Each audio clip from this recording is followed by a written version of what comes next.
After Jeffrey Epstein was convicted of a sex crime with a minor, Interlochen Center for the Arts near Traverse City removed his name from a lodge at the school. Spokeswoman says Epstein was a camper at Interlochen in 1967 and then a donor between 1990 and 2003. They say his most significant gift was money to build what was once called the Epstein Lodge. After his 2007 conviction in Florida for procuring an underage girl for prostitution, Interlochen changed the name of that lodge to the Green Lake Lodge. They say they had no contact with Epstein since then. Records do show he visited the camp and stayed at that lodge for a week in 2000. There was never a complaint about Epstein. Camp policy, by the way, does not permit unsupervised contact between students and donors. Met in Michigan. New Epstein files reveal where he met his first victim. And spoiler alert, that was Interlochen, Michigan, Center for the Arts, or Arts Center, or Academy of the Arts. I don't know, it feels like it's got a few different names going on. Let's get into the details. After months of back and forth and political backlash, more than 3,000 pages of unclassified Jeffrey Epstein files have been released. They're redacted in large part, but they're right, and they're not complete, but we got 300,000 pages of something. The first known victim was a 13-year-old girl at a Michigan summer camp. The camp was located in Interlochen in Grand Traverse County, southwest of Traverse City, Michigan. The first known victim of Jeffrey Epstein was a 13-year-old girl in Michigan in the 1990s, according to the files released by the Department of Justice on Friday. The revelation was among those in newly available documents in connection with the late financier convicted of sex crimes. More files are expected to be released in the coming months, the Deputy Attorney General said. In the coming months. They were supposed to be released already, all of it. And they're not supposed to be redacted for things like, the names of perpetrators, but hey, we'll get into that later. Epstein's first victim. According to a court document that was released by the Justice Department on December 19th, the first known victim of Epstein and Ghislaine Maxwell was a 13-year-old girl from California in 1994 who was at a summer camp in Michigan. The camp was located in Interlochen in Grand Traverse County, southwest of Traverse City. The document says Jane Doe was abused by Epstein and Maxwell for years, suffering trauma and distress. Maxwell would help supply Epstein with young girls who were fatherless, like Doe, and came from struggling families. The files say Doe was the starting point that got the degenerative machine running to build his criminal enterprise and widen his network of victims. Yeah, widen his network of victims in Interlochen, Michigan. We're going to talk more about the Arts Academy there. That's basically a grooming and training ground for pretty little talented toys of the elite, of the very powerful. And these kids get scholarships, get to meet all these very rich people. They learn the rules of how the elite play their games, and they learn their place. Okay, and if they stick with it, then they follow the program and they get to play and be played with or abused, however you want to call it. These are just my opinions. Let's state that for the record too. These are my opinions. This is my take on the situation as I see it. In that same document, it is revealed that Epstein took the then 14-year-old to Mar-a-Lago in 1994, where she was introduced to Donald Trump, the President of the United States of America. According to the files, Epstein elbowed Trump playfully, asking him, "This is a good one, right?" with Trump smiling and nodding in agreement. Doe said she felt uncomfortable, but was too young to understand why. The full list of released documents in the case can be found here. The Epstein Lodge in Michigan. Yes, he was a pretty big donor. He also went to school there. Epstein and Maxwell would visit Interlochen by flying their private plane to Traverse City. Flight logs stated they traveled to the area on August 18th of 1994, around the same time that they met the first known victim. According to records, Epstein made a $25,000 donation to the Interlochen Center for the Arts in 1995. In a letter thanking Epstein for the donation, it's mentioned that Interlochen built Epstein Lodge, the first scholarship lodge with premier guest accommodations and the first handicapped accessible facility. Most recently, you gave your strong endorsement of Interlochen to the Sorowski family as they investigated the Academy offerings for their daughter Jessica, the center said in a letter. You have done much in the name of Interlochen, and we thank you. In another letter to Maxwell in 1994, it's mentioned that the final week of camp is August 14th through the 20th. That week, the lodge was reserved for Epstein.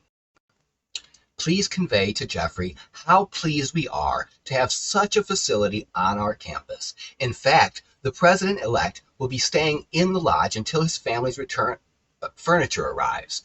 It is a remarkable place. We are grateful, the letter said. In July of 2019, Interlochen would announce they had changed the name of Epstein's lodge to the Green Lake Lodge, with all of Epstein's donor recognition being removed from the campus after his conviction. There is no record that Interlochen had any contact with him following his arrests in the Florida charges in 2007, the town said in response to the conviction. We have no record of any complaint ever lodged about Mr. Epstein at Interlochen. Let me tell you a couple other things about Interlochen. Okay, it's kind of an open campus atmosphere at the Interlochen Arts Center. The kids go to the grocery store, they go to the party store, they go to the Dollar General, they go to the pizza place, they go to the state park right next to the school, academy, camp, whatever you want to call it. There's a state camp right there. There's a private airport just down the road, within biking distance from the place, behind a park, of all places, a small park. A nice park, actually. We take our dog there all the time. The kids don't have to be on campus to have contact with a donor. And while the general public may not have ready access to these kids on campus, the donors sure have access to them wherever they want to be. At least this is what I've heard on the street. On Friday, the DOJ released more than 300,000 pages of unclassified Jeffrey Epstein case documents. The files were released in compliance with a law passed by Congress and signed by the President Donald Trump. Deputy Attorney General Todd Blanche said he expects several 100,000 more to be released in coming weeks, prompting Democrats to threaten legal action for not releasing them in full by the December 19th deadline.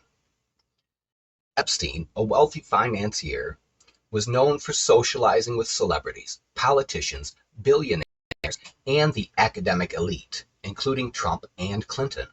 He was first accused of sexually abusing underage girls in 2005, but Epstein made a secret deal with the U.S. attorney in Florida to avoid federal charges, enabling him to plead guilty in 2008 to a relatively minor state-level prostitution charge. He served 13 months in a jail work release program.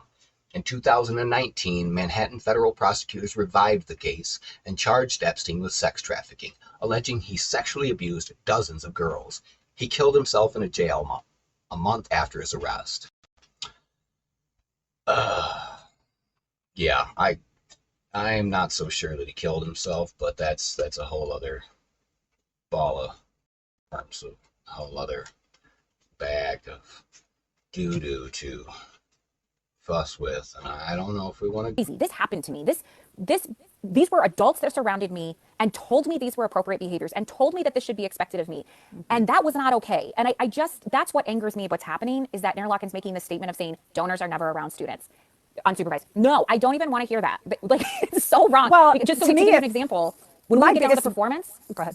When we would get down to the performance, because you would ask this, and I'm sorry, I didn't answer it. When we would get down to the performance, you would leave the auditorium and there would be people outside, whether it be local students who wanted to eventually be there, they'd ask for your autograph. Then you would have adults approaching you. Usually you could tell if it was a donor because they'd tell you. Like, because they'd be like, there's a brick over there with my name on it. Like, okay, great, shake your So hand. obnoxious. So obnoxious. And then there would be alumni, and they would always, I went here in 1964, and I blah, blah, Right. blah, and you should feel so lucky you're here, and I performed when they didn't even have a cover on Kresge, and blah, blah, blah. It was just, you'd have to sit there and listen to these people blabber on and tell you about how lucky you were to be there and how they experienced it when they were there. So when they say that there weren't adult, even just take, I feel like they're using that word donor and really focusing in on it. There were adults unsupervised around us consistently at camp. Whether you want to say it's a donor, other parents, people from the community coming in to watch these concerts that were happening on a weekly basis on our campus, they were around constantly. So to say that to make that generalization, I think is so dangerous. I think it's completely not admitting that they should do better. And that's what I would expect for them, is do better. Like, inspect your donors more. You have the privilege of doing that. You're not struggling as hard as you're pretending to. When you talk about tuition, $70,000 a year for the academy, the camps, thousands and thousands of dollars to send your kid there. And then on top of it, the alumni and donors that they do already have, and you're telling me you can't hire the staff to protect kids? You don't need security guards. You need qualified counselors. You need people who are going to listen to children when they say, I feel X, Y, or Z, and help them. And also it's such a big picture thing. And look for warning signs too. Yeah. I'm sorry, but I teach college and my 18, 19, 20-year-olds are not going to be able to see a change in behavior, or not all of them, maybe some of them, but they're not going to be able to recognize change in behavior of a middle schooler who obviously is changing behavior because of abuse or because of something they saw or what have you. They're going to avoid it. And I think it was really powerful what you said, that, your counselor that was supposed to be watching over you all will go party every day. And then she looked at the entire experience as a party. I think that that's fair. I mean, they're young. My goal out of all of this is that, I saw a couple of news organizations pop in and out of here tonight. What I'm hoping is that they will go do a deep dive in investigating this. And I hope that parents are going to be knowledgeable enough to start asking the right questions to change policy, because obviously Interlochen is not the only place that's going to distance and isolate your child away from parents. And I think parents run this like constant battle of, I don't want to be too helicoptery. I want my kid to go out and learn and be independent and all the things. But at the same time, there's so much predatory behavior. It's so excessive, or at least I see it as being a real problem. Maybe it's because I'm around it a lot, but parents have to do their due diligence and be helicoptery. It's true. For me as a kid in that situation, I did not have parents who were going to notice, nor unfortunately care. I mean, this was not their thing. I just did not have parents like that. So I'm sorry. For me, I look at that situation and I'm shocked I wasn't a victim. And I think the only reason I wasn't was because I was not a part of the crowd. I was like, which could make you a victim as well. But like, I was dealing with a lot of my own trauma, and I was not available to anybody. I was in my dorm room a majority of the time. And when I came out of my dorm room and I'd go to these parties, they were overwhelming. It was too much for me to handle. Right. And it was, these situations were happening around me and they were re-triggering my own trauma. You have supervisors, you have, people above you like re-victimizing victims. You as a victim then feel re-victim. It's a whole cycle. So for me, it was hugely traumatizing. Well, I think we need to mention that one of the steps of grooming is manipulation to form attachment. And so the professors being at these parties, saying that they can help you in your career and make your dreams come true, Epstein doing the same thing, that's manipulating a situation, a dream, parents into forming an attachment. And because the next step after forming that attachment is accepting the abuse. Okay, I'll deal with it. I'll accept this abuse because it's going to get me something. I've had so many people come onto my threads and say, well, these 17-year-old girls knew what they were doing. And to that, I say, our brains are not fully formed until 25 years old or older. And a 17-year-old, as brilliant as a lot of 17-year-olds are, and I'm not trying to degrade them, a 40-year-old woman who has an Oxford education, you are no match for her. Yeah, you're not. She's charming. She's brilliant. Someone on here said that narcissists are really charming in their behavior. And that's absolutely the case in this. And I feel like Interlochen, I hope to God somebody does investigative journalism on this, or someone investigates this, because I feel like the entire experience groomed the children for these predators to come in. And that's terrifying to me. It is I terrifying. want to get... She come back covered in hickeys. Like, it was just a mess. Like, it was a mess. Like, you have kids in charge of kids. So imagine if you're this like 20-year-old camp counselor and they're like, hey, this famous, wealthy, rich person who has connections everywhere, because most of these people are still in the arts, so they're going to college for the arts, or they're, taking a year abroad, or they're doing something in the arts still. That's why you are a counselor at Interlochen Arts Academy. So you tell them, oh, hey, this big deal is going to come tour. Are you going to have the cojones to look at this person and be like, oh yeah, no, sorry, we can't go back there. But for the most part, it was very much like, if you want to keep this fun going, you don't say anything. And if you're the one who poops on the party, you're out. You're exiled. No one's talking to you anymore. This is a small campus. This is not a lot of students. So they're basically preying on these kids' dreams of being artists, and saying, look, we can make you into somebody, but we're going to do all of these sketchy things and you can't say anything. Otherwise, you're never going to be successful in your art. And add to that, most of the kids who were unexperienced in these things were the scholarship kids. So we were not the kids who were there because we had money to, or a name to get us in. So the Right. kids who had money, of course, were those were the kids bringing the drugs on campus. Like they had money. We didn't have money. And by the way, no one was selling it. It was all, that's how much there was of it. No one had to sell drugs. They would bring it in and then they would just give it away for fun. Like it was not like there was like a massive drug trade happening. It was just like, we have lots of money and we can spend it how we want. And this is how we like to spend it. And if you ruin our fun, and it was, what's so sad is it was like, it was reinforced by an administration because they weren't busting the kids that were actually doing it. They were busting pretty innocent kids and making Well, examples it sounds like out the of them. professors were there anyway. And so Yeah. as a kid, I think that you would look at that and say, okay, if this is endorsed by my professor, if, you know, the adults that are supposed to be the adults in the room are saying all of this is okay, then it must be okay. And I just don't want to be a prude. Yeah. Epstein, over the course of his donations for Interlochen, donated almost $500,000, just over $500,000 to Interlochen, and he donated to other, and Ghislaine Maxwell too, by the way, and they donated to other places that were very similar to this, to Interlochen, and most of those places have given back the money. Interlochen never gave back the $500,000 to the Epstein estate; they never gave it to the victims, and so A lot of some crazy stuff that looking back, it's so easy to see now as an adult that are red flags. But as now I also see, oh no, you were just being groomed to one, not report. You were being groomed not to report, most importantly. So that was something I messaged you that I find so alarming is that it's not just the victims who are groomed. It's everyone around them. Look at this, 14-year-old victim who was at this camp. If her mother hadn't seen the red flags, hadn't like understood what was happening, and I loved what she said. Why is this man talking to a 14-year-old girl? Why does this man, I loved what she was saying because it is so true. Like that's ridiculous. This guy should not be around young people if this is how he's acting. But she hadn't been groomed by him. He hadn't charmed her. She had, when we talk about Maxwell and her part in this, she hadn't groomed this woman. She hadn't. So she was attempting to, but failed miserably because this woman could see through her. This mother could see through this insane thing that was happening. And Well, that's Jane- what stopped it. Jane said right away that the very first thing that Ghislaine Maxwell asked for was her mother's phone number. Ghislaine Maxwell had said, you're really talented. We just think that you're just saying all of the right things, like you're just the most amazing thing on the planet. We think you're going far as a singer, and we can help you. We have townhouses in New York and connections to Broadway, yada, yada, yada, name drop, name drop, name drop. And of course, this kid from Palm Beach, this freaking, like the thing that keeps bothering me is that she just came out of 7th grade. I mean, if you think about it, she's barely a girl, doing all of the girl things. I don't want to say anything because we'll get booted off, but like she's not doing monthly things barely yet, right? Yeah, and she's a child. She's Truly a child. And asks for the mother's phone number, calls the mom. And of course, they knew that her father had died of cancer, that they were swimming in debt from the cancer. All of the things, they knew all of this going into it, and offered this mother a place to live at one of Epstein's apartments and said, you know what, we believe in her so much. And I found the testimony of the ex-boyfriend really interesting because she said the money was never free.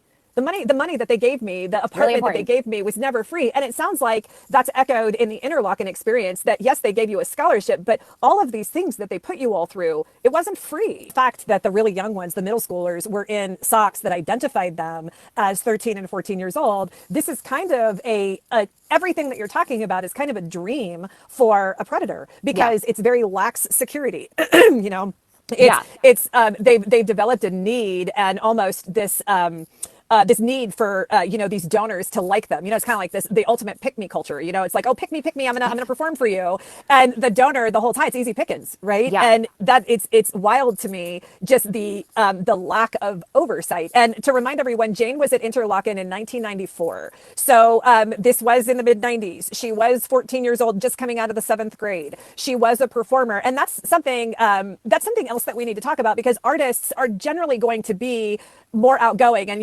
who Jeffrey Epstein was kind of looking at were the performers, and so these are going to be the ones who are going to be there's like cute little things that are in performance art or whatever, and that's precisely what he looked for. One of the things that bothered me is this is not the only place where he was a donor, and he kind of bought his way into accessing these kids, but Interlochen was one of the only ones that did not give the money back. Once they found out, they did not give the money back. Why do you think that is?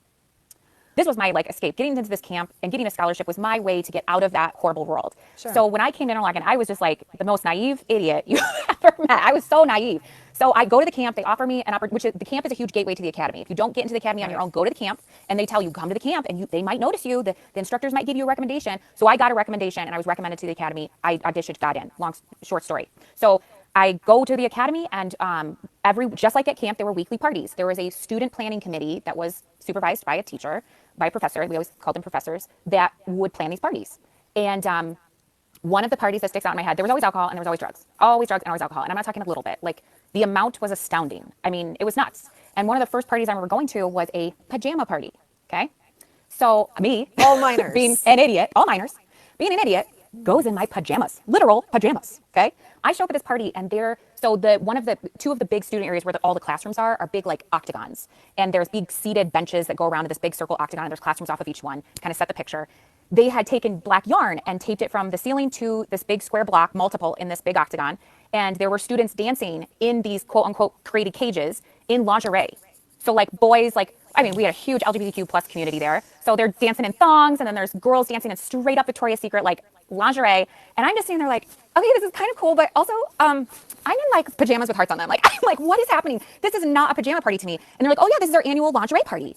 There was staff there. I want to make that clear. Not just normal staff, your professors.